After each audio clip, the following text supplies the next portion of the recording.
한 달을 주주야야로 살다 보니까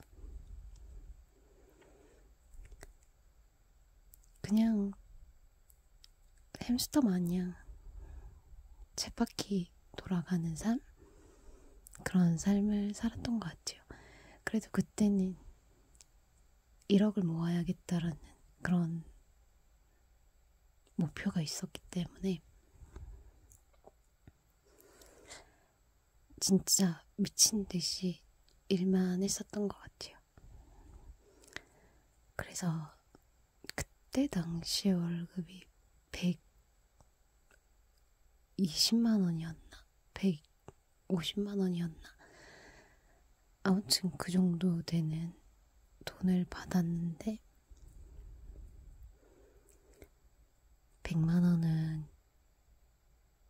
적금을 넣고 나머지 돈으로 생활을 하고 그렇게 살았었는데 그렇게 삶을 살다 보니까 향수병? 뭔가 가족에 대한 그리움? 고향에 대한 고향도 아니고 그냥 집에 대한 그런 애틋함? 그런 것도 찾아오고 또 회사 일도 어느 정도 적응이 되고 사람들과도 어울리고 그렇게 살아가는데 뭔가 외롭고 허무하고 그리고 나는 왜 이렇게 살고 있지? 라는 그런 생각들이 한꺼번에 이렇게 몰려왔던 시기였던 것 같아요. 사실 뭐 사춘기 때도 제대로 된 사춘기가 오진 않았어요. 근데 뒤늦게 20대 중반이 되어서야 사춘기라는 게 왔던 것 같아요. 그래서 막 일도 하기 싫고 그냥 내 주변에 있는 모든 사람들이 다 싫고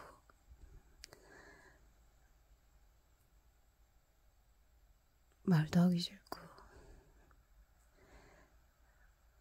누굴 만나기도 싫고 회사도 나가기 싫고 그냥 모든 게 다 싫었던 것 같아요. 그러면서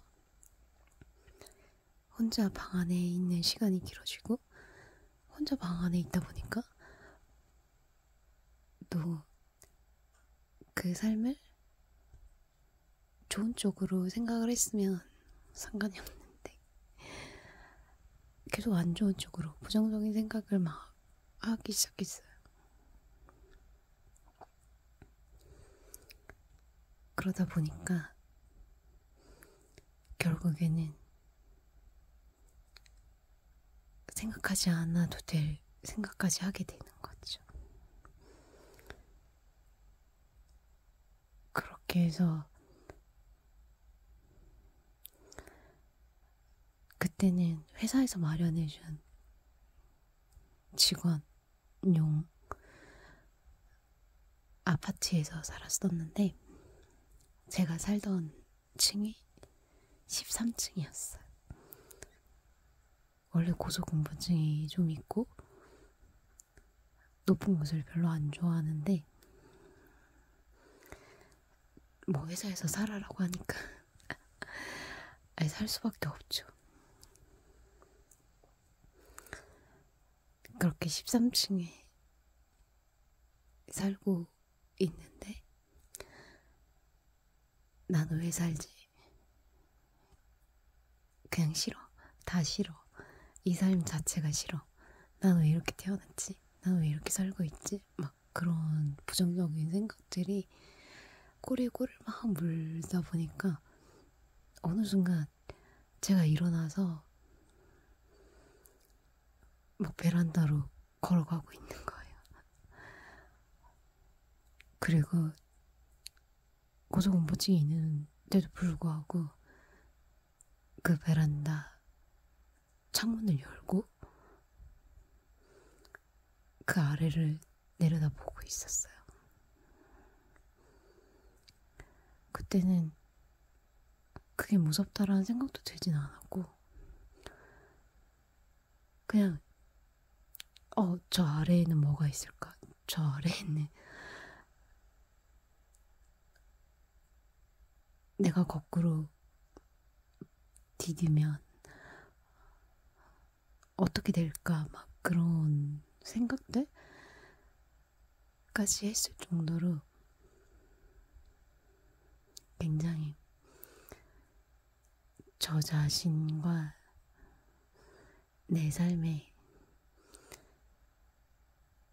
바닥을 찍었던 순간이었던 것 같아요.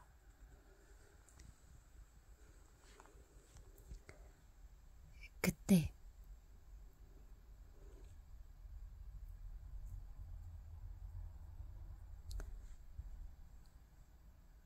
그런 생각을 하고 있는데 라디오였나? 아니면 무슨 인터넷 그런 방송이었나? 그런 데에서 노래가 나왔어요. 그때 나왔던 노래가 내일 오빠들의 빅박스. 네. 그때 들었던 종환 오빠의 그 가사가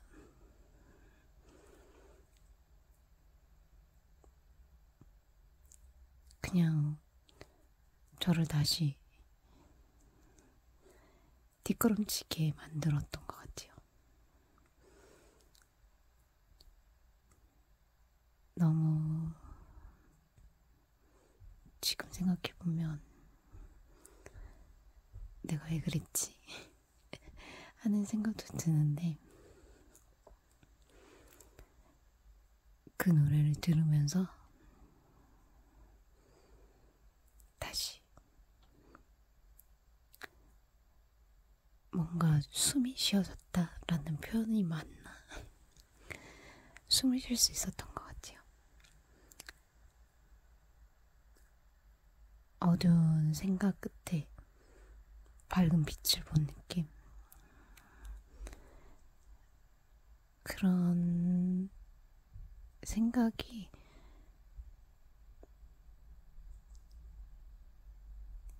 이건 아니구나 라고 느낄 수 있는 그런 노래였던 것 같습니다. 그래서 그때 그 노래를 찾아서 막 들었던 것 같아요. 이 노래 뭐지? 이 노래 누가 부른 거지? 막 이러면서 그렇게 들었었는데 그 노래를 부른 사람이 내일이었다라는 거 그리고 그 죽지 마라고 했던 다시 숨을 쉬어봐라고 했던 그 목소리의 주인공이 종환 오빠였다라는 그 사실이 지금 생각해보면 굉장히 소름 돋아요. 그래서 사실 그렇게 듣다가 이제 제가 점점 삶의 활기를 되찾고 오산에서의 삶을 또 정리하고 다시 집으로 내려와서 부모님들과 함께 살면서 잠시 잊고 있었는데 행복한 나날을 보냈으니까 그렇게 잊고 있다가 어느 날 언니랑 이렇게 공연장을 계속 이렇게 따라다니면서 무슨 공연이었는지 기억이 잘 안 나는데 아무튼 내일 오빠들을 그러니까 공연을 따라다닌 지 얼마 안 됐을 때 이 노래를 한 적이 있었어요. 그래서 이 노래를 딱 처음에 듣는 순간 이 노래는 이렇게 생각이 들었었어요. 이 노래를 부른 사람이 넬이었어? 그 목소리의 주인공이 조원 오빠였어? 막 이렇게 생각을 할 정도로 잊고 있었던 시절이었는데 그 공연장에서 넬의 조원 오빠가 그 노래를 부르는 걸 보면서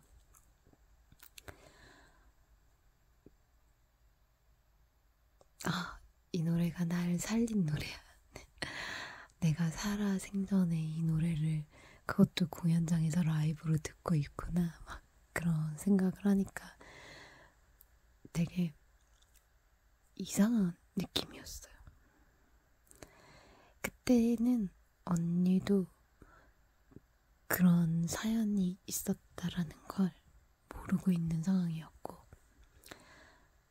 그래서 공연이 끝나고 언니한테 그 노래 뭐였지? 그 노래 제목이 뭐야? 이렇게 물었었어요. 그 죽지마 하는 그 노래 있잖아. 그러면서 언니가 노래 제목을 막 이야기해주고 그렇게 해서 그 노래를 다시 또 이렇게 듣게 됐는데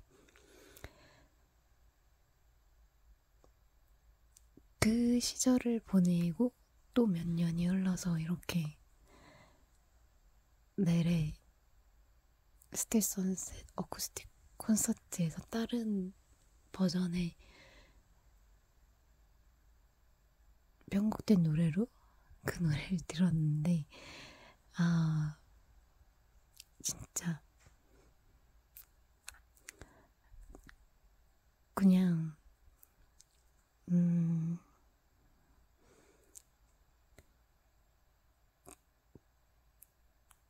그 노래 때문에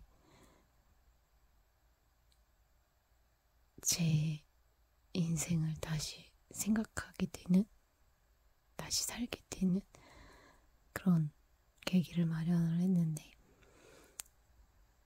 그 노래가 지금 또 힘든 이 순간에, 이 시기에 조한 오빠의 목소리로 듣게 되니까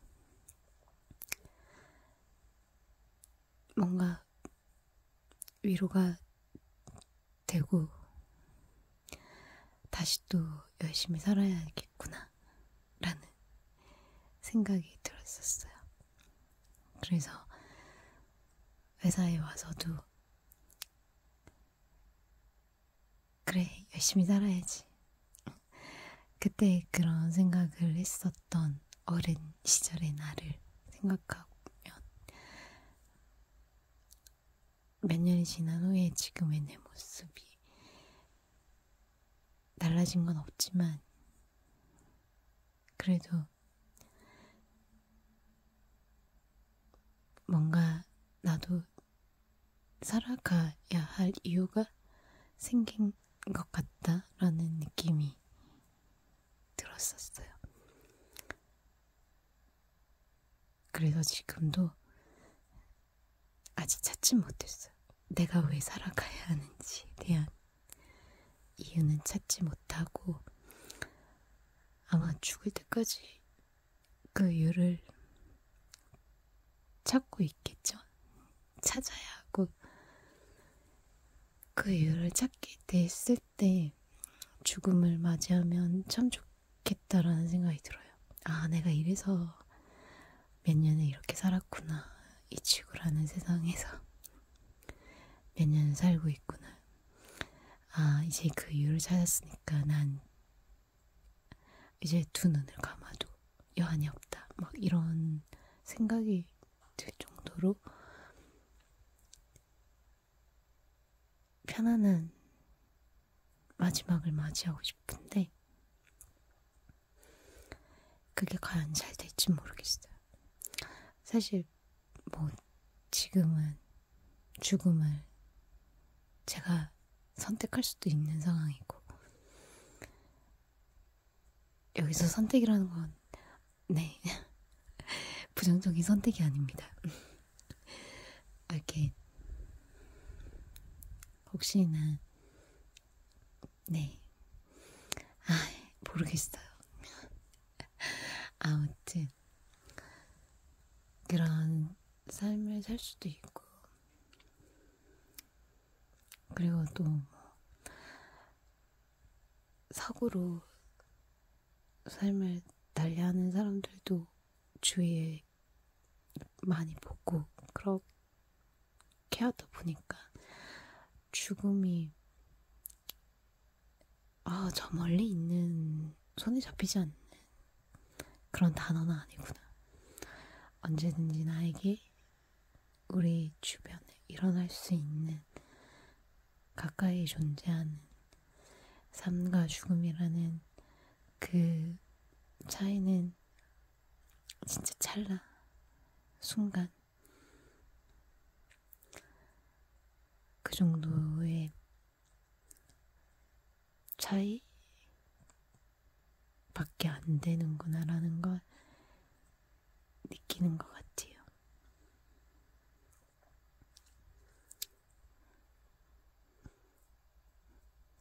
아무튼 무거운 주제로 이렇게 만나 뵙게 돼서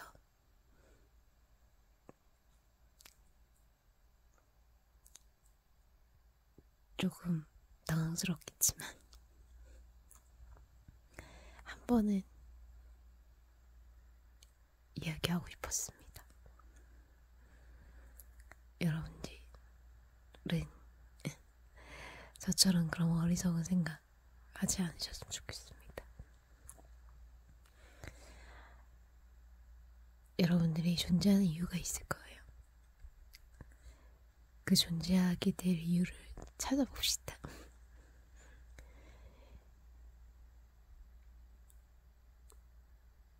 그럼 나의 인생도, 여러분의 인생도 모두 화이팅 하길 바랍니다.